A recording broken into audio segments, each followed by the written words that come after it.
Alors sur cette vidéo, on va parler de notre première loi d'électricité, la loi d'Émaille, ou encore la loi d'additivité des tensions. En fait, sur un circuit, les tensions s'additionnent. Je vais reprendre par rapport à la vidéo précédente. Je vous rappelle ici que j'avais une tension que j'ai nommée U1 ou encore UAB. Ici une tension U2 ou encore UBC. UAB par rapport au potentiel, d'accord, ou UBC, même chose par rapport au potentiel. Je vous rappelle, U égale VA moins VC, U1 égale VA moins VB et U2 égale VB moins VC. Eh bien, on va se servir de ça en fait pour comprendre cette loi.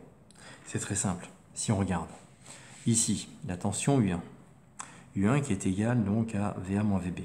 Donc on a donc VA moins VB. Si je l'ajoute à la tension U2, c'est-à-dire VB moins VC, qu'est-ce que j'obtiens? Résultat des courses. Eh bien, moins VB plus VB, ça fait 0. Imaginons qu'ici le potentiel il fasse 5 volts. Donc j'ai moins 5 volts plus 5 volts puisqu'il s'appelle pareil. D'accord? Moins 5 volts plus 5 volts, donc 0.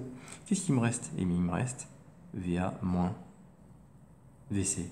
Et on retrouve la tension U. Donc, c'est pour ça qu'on parle de loi d'additivité des tensions, ou encore loi d'Émaille, c'est son autre nom. J'aime bien ce nom-là, loi d'additivité des tensions, loi d'addition en fait, si vous avez mieux, des tensions. En fait, dans un circuit série, en fait, les tensions s'additionnent, ou tout au moins, au niveau des récepteurs, les tensions s'additionnent, pour être précis et rigoureux. La branche réceptrice qui est ici, si j'additionne les deux tensions, je retrouve la tension du générateur. Voilà ce que je suis en train de dire. Si je mets en équation, en fait, on peut dire que la tension U, elle est égale à U1 plus U2. La tension aux bornes d'une branche réceptrice, en fait, ici, est égale à la tension aux bornes de la branche génératrice. Plus exactement, la somme des deux tensions, ici, sur chacun des deux récepteurs, est égale à la tension du générateur. C'est vrai uniquement, bien sûr, dans une boucle en série. Ce qu'on peut aussi noter, je peux transformer cette formule, en fait, je peux la renoter en disant que j'ai U1 plus U2 moins U égale 0. Alors, comment ça marche? Eh bien, simplement, j'ai simplement appliqué la maths. C'est-à-dire que ici, j'avais U qui était égal à U1 plus U2.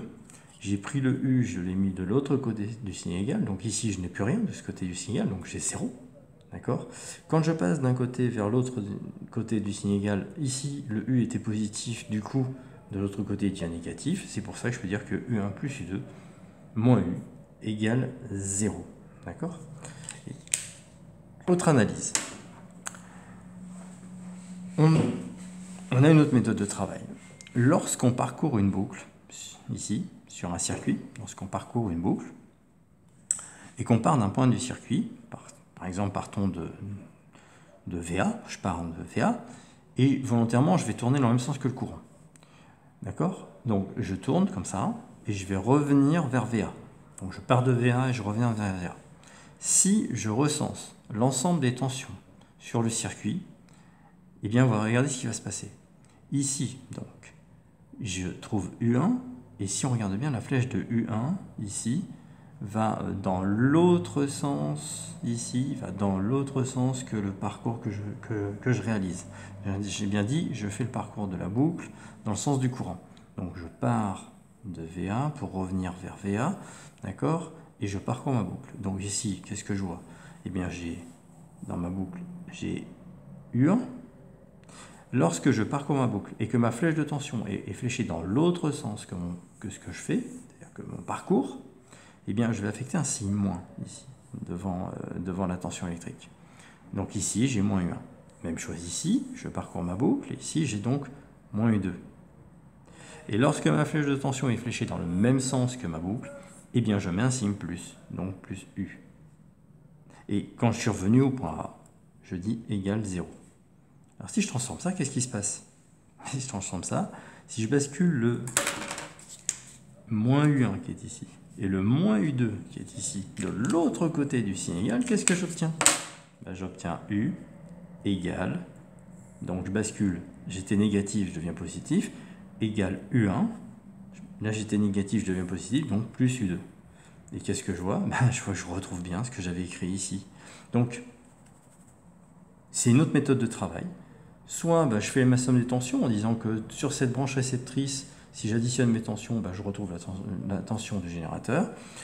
Ou encore, si je parcours ma boucle, eh bien, je vais faire la somme des tensions, la même chose que ce que j'ai fait précédemment, mais en affectant des signes.